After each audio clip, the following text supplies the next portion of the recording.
Cheapo! Once again, I've scoured the shelves of the land of pounds in order to bring you some amusing tat to gawp at. And let's start by banishing bad odours with this Signal X USB air freshener, powered by USB. USB air freshener, powered by USB. Yes, we'd work that out from the name. Ocean fresh, that means it smells like rotting seagulls. Mini size for discreet use. Yeah, because there's nothing more discreet than something that emits an odour. Diffuse fragrance oil with your computer. Yes, just the thing we've all been looking for. This new laptop's great, but I do wish it would diffuse fragrance oil. Here's the thing itself. It looks like a USB stick. Presumably it just gets hot from USB power and then burns that blue fluid that came with it. This is also available in pink. This, however, is the blue one. You can tell by the way that it's blue. Right, so what's on the back? Directions for use. Drop the fragrance oil into the cross-shaped hole. Ooh, 1 or 2 drops are enough for operating all day long. Blimey, it sounds like some sort of hefty drug. Plug it into your computer, ensuring the stick is laid flat and not inverted. Yeah, nothing worse than an inverted stick. Only use the fragrance oil supplied with this air freshener. I.e. keep buying them if it runs out. Although I think they've run out of these in Poundland already, so never mind. Do not use products not intended for this product. Fair enough. Care to explain what the hell you're talking about? Ingredients. Nothing that can be pronounced by me. Warning, go with children and eyes. Pets, don't stick it in things, blah, blah, blah. Irritant. Yes, I am. Oh, you mean the product? Yes. Don't get it in your eyes, on your skin, or in your brain. Right. Well, I suppose we'd better open it up. There we are. I was so excited when I first saw these because for a fraction of a second I thought Poundland was selling USB memory sticks. I couldn't have been more stupid. Right, so we've got to put 1 or 2 drops in the cross-shaped hole. That should not be a problem. Careful with this. Apparently it's massively irritant or something. Oh, does that end come off? Which is the end that comes off? That is the one, yeah. Squeeze that, right. 1 or 2 drops. Drop the first. No, that isn't working. I've squeezed this bit. Oh, bloody hell. Drop the first. Drop. Now the second. Drop. Marvellous. Put that carefully to the side. And now, using this USB adapter plugged into an extension socket, I shall shove it in. Which I can't do. It doesn't fit. Why doesn't it fit? That's not good. There we are. Marvellous. There's no indication that it's on. Presumably I'll just wait for it to catch fire or something. Well, I shall put that near the side here and then refer back to it throughout the review to see what stench it has created. Does the perfume itself smell on its own? Yes, it smells of cheap air freshener, strangely enough. Okay, we want another item. How about something else from Signal X? Because they haven't amused us enough yet.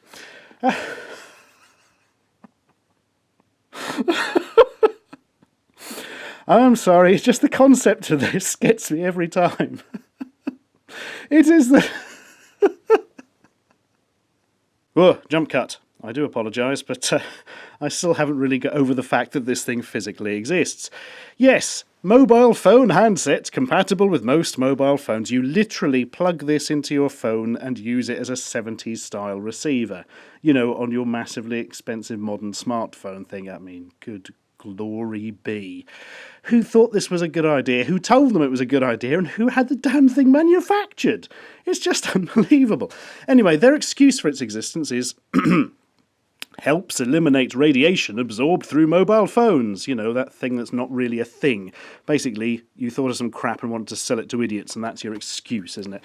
Yeah, come on then. 3.5mm plug, fits most audio sockets, 1 touch button for pick up and hang up directly from the handset. Not all mobile phones support this function. Compatible with all 3.5mm plug phones, blah, blah, blah, including iPhone, BlackBerry, iPad, and the latest MacBooks. Yeah, because after you spent 11 bajillion pounds on a laptop, you obviously want to look for the world's cheapest microphone to go with it. Here it is. This really is like something off a phone from the early 80s, isn't it? Oh my goodness. Well, let's plug it into my phone. I can't believe this is actually happening. I'm probably just off my face on fumes from that thing. Which incidentally has not given any smell at all yet. Right, actually just leave it off. And I could use the button on the back, which yes, does work, to call Siri and pretend I've got a friend. Ready? I'm going to hold down the button and ask him a question. Why are you so useless in the UK? Right, let's see his answer to that. Sorry, Stuart, I'm going to look for businesses, maps and traffic in the United States and when you're using US English. Fuck you, you're racist. Oh, well, that's not much use to me, is it? Siri never liked him anyway, or her, depending on which country you're in. Well, that's that then. It feels a little bit cheap, you'll be surprised to hear. And if you're interested in what it actually sounds like quality-wise, this is a recording made through the pointless Poundland handset. This really is quite unbelievable. I mean, not only does it look like something from the 70s, when I used it to phone somebody, it sounded like something from the 70s. They were like, my God, I can barely make out what you're saying. It's really low quality. Well, that's what they said to me, but I kind of heard...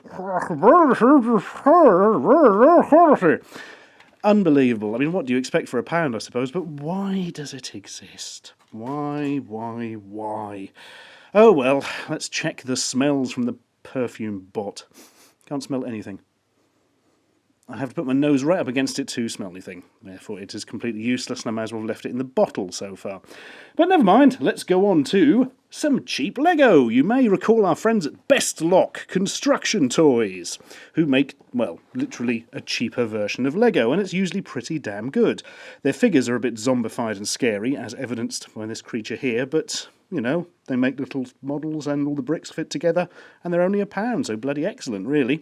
However, they've now moved into the sort of, well, I would say girls' market, but it appears to have been a girls' market that's been sort of thought up by a 50-year-old man, by the looks of this, with their range of Kimmy toys. Their entire range being this, as far as I can tell. Works with other brands. I don't think any other brand would want to work with her. Yes, well, it's probably easiest, actually, if I show you the completed model. Here it is. First, let's have a look at Kimmy herself. She's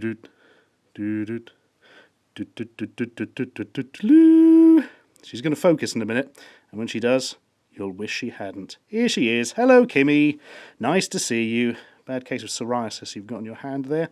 But otherwise, she's very Lego figurey apart from a weird face and sort of odd eye things going on. But hey, she's only part of a pound set. We don't mind. But what the hell is this playset?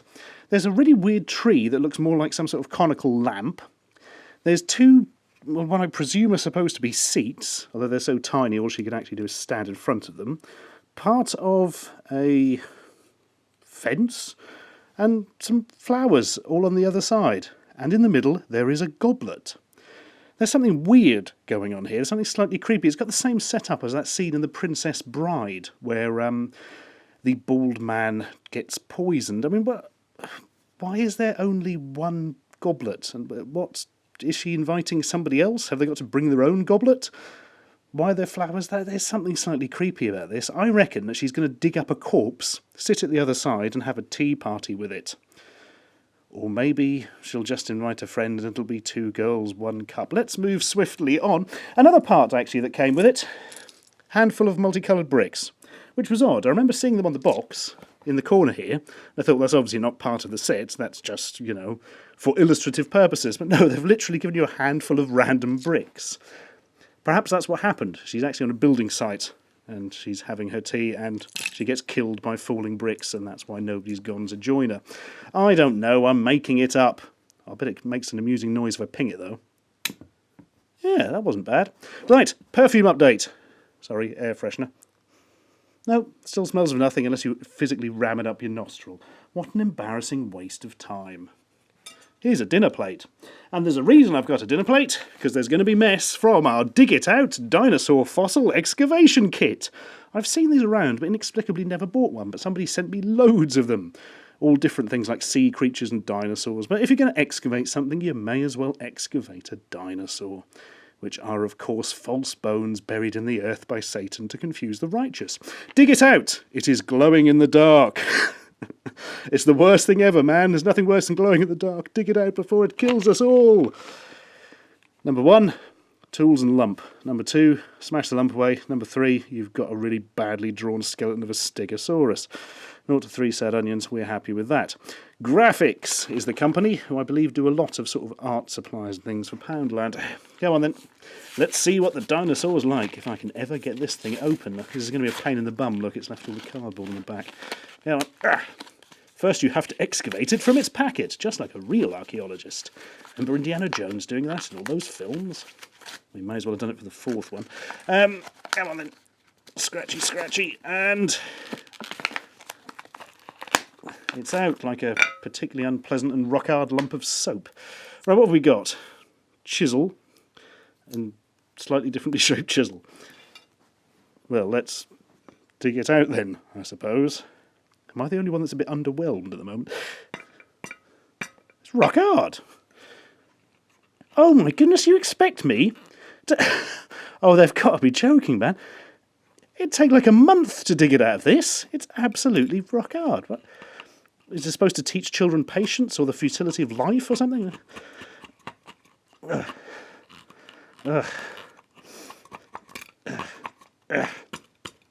Jab. Oh no, I'm going to break it doing that, and I'm going to busting all the cheap plastic bones inside. Oh my goodness. Fortunately, I had anticipated this. Behold a screwdriver and a hammer. Right, let's be careful to not damage the plates, because these are exactly the right size and shape to hold a curry from that Chinese place halfway up Sprouston Road.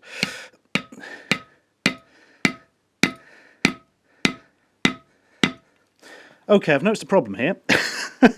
It's not actually cracked it at all, it's just driven the screwdriver into it and probably smashed up all the bones inside. I'm too lazy for this. Break.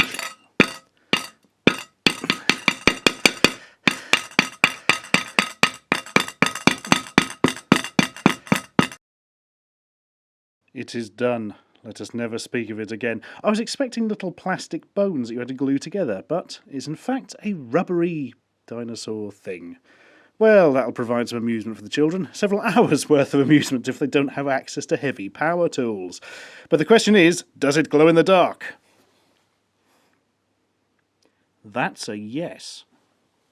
Oh, right, let's get rid of that and time to check on the air freshener. Here's a hint. Can't smell anything from here and my head's still quite close to it. No. In fact, all you get is a faint smell of burning until you stick your nose close enough to actually get it on the perfume almost. That's really not very impressive so far. But hey, there's something damn cool and fun for the final thing. Something I have never seen in Poundland but was kindly donated. Burning rubber racing loop. From our friends at Funtastic. Yes, 2 crappy cheap Formula 1 car toys, but a really cool ramp thing for them to spin round and do stuff on. There's nothing on the back except 0 to 3 sad onions. So let us rip this off and see what occurs. Oh man, actually looking forward to doing something with this. Right, that'll be the thing that launches it, presumably. What goes where? Does that... Yeah, that looks like that fits in. Oh dear. Quality not something we're getting here. These are very shabbily put together things. That'll be the in. That'll be the out. Move the mighty air freshener. Let's face it, it's not actually doing anything of use. I'll clip those together last, it's probably safer. That, I would presume, would go around like that. Clicky clicky. Samey there. Go on. You know you want to. Oh dear. No, we may be in trouble here. Oh no, it's alright. Using the strength of 20 men, I've forced it down. And if this will just clip in, look at that. How cool is that? Answer, not very. We're going to have to go to some sort of wide-angle lens, I think, to fit all this in, and the massive excitement we're doubtless going to get from it. Right, time for a jump cut. Whoa. How exciting. Look at it all set up, and look at the cars, which are just nasty cheap lumps of plastic with a sort of spring in the back that lets them fly forward when we press the red button. Ready? Steady? Drag race! Oh, hang on.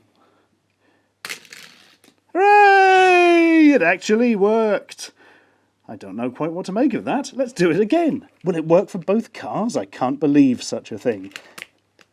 Ready, steady, Formula 1 Indy car racing, NASCAR, drag race, everything go.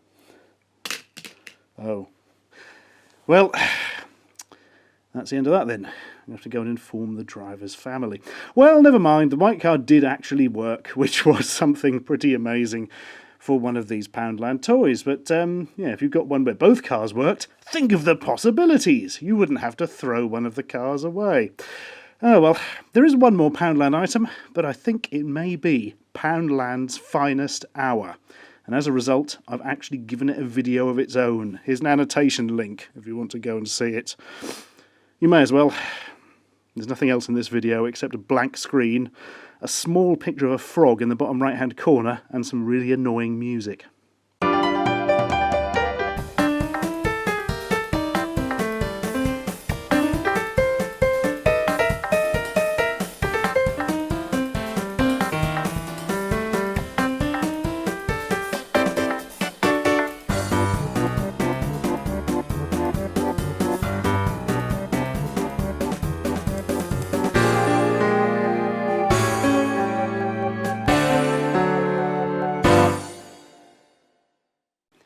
I lied, there is more. It just occurred to me that actually, by the way the contacts are set up on the USB device here, they wouldn't actually be connecting to anything by the way it was up in this adapter, just to the outside mesh. So I turned the whole thing upside down, plugged it in, and left it for 15 minutes. And you know what? Still doesn't bloody smell of anything.